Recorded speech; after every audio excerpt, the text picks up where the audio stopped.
I'm not going to lie to you guys. I kind of hate headphones. Let's move on to our last video about formalism, where we're going to talk about character and plot, specifically thinking about it in terms of the shape of a story. Another way to look at a text with formalism is to analyze that shape of the story through details of its plot, story arc, character arcs, etc. As the Handbook of Critical Approaches tells us, there is a sense of closure, a sense of fulfillment of the expectations that have been built up.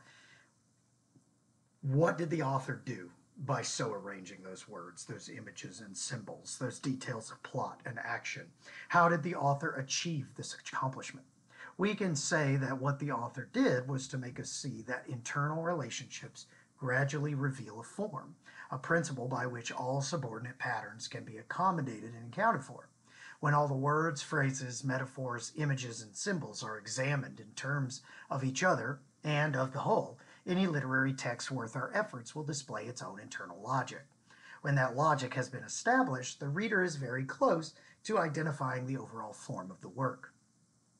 In other words, the ordering of the plot details are critical choices made by the author. How the story unfolds, that choice of how we experience the things in the story, gives the story form. Now, we can also look at the formation of character as a critical choice in our understanding of a story's purpose. Here are some key terms regarding character that we should be aware of.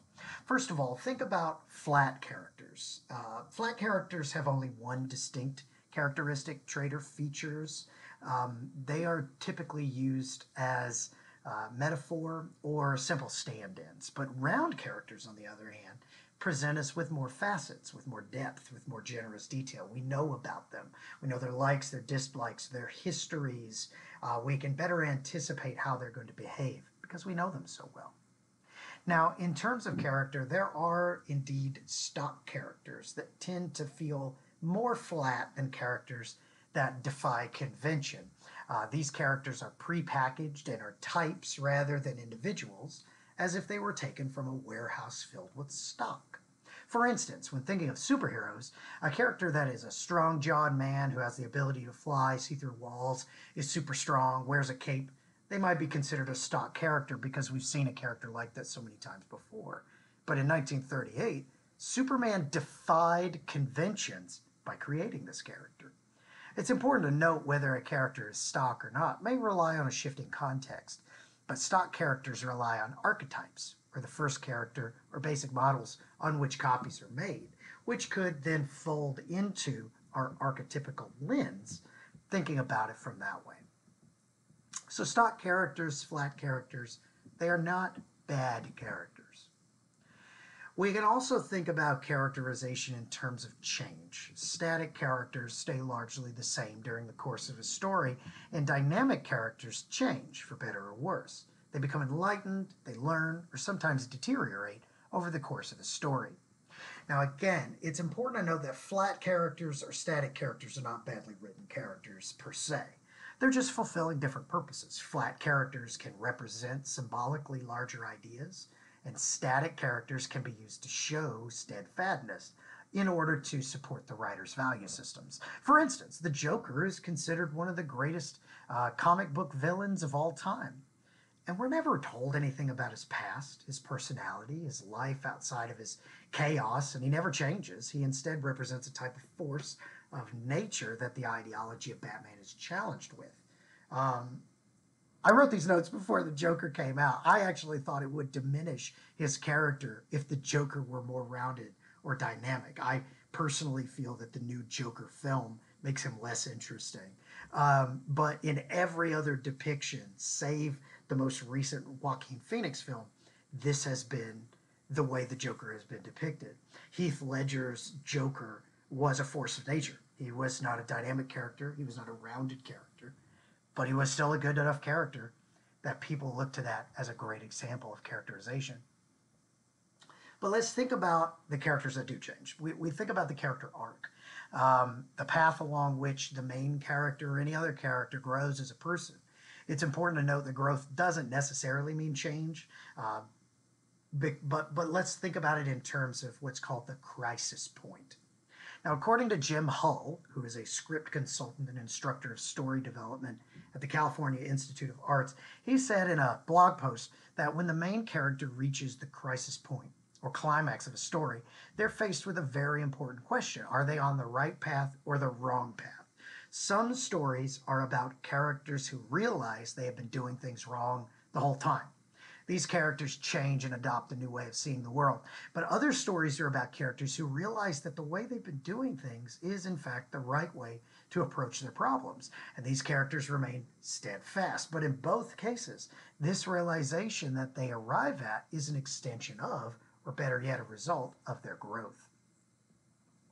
Now, when we think about children's books, there's often a very familiar arc of a quest, very simple quests. Not simply a beginning to an end, but a pattern of home, away, and then home again.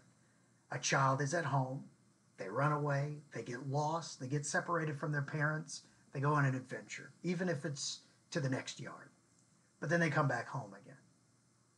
They can also frequently follow the Grail type quests where an object or some other treasure is off in the distance and they are trying to find it.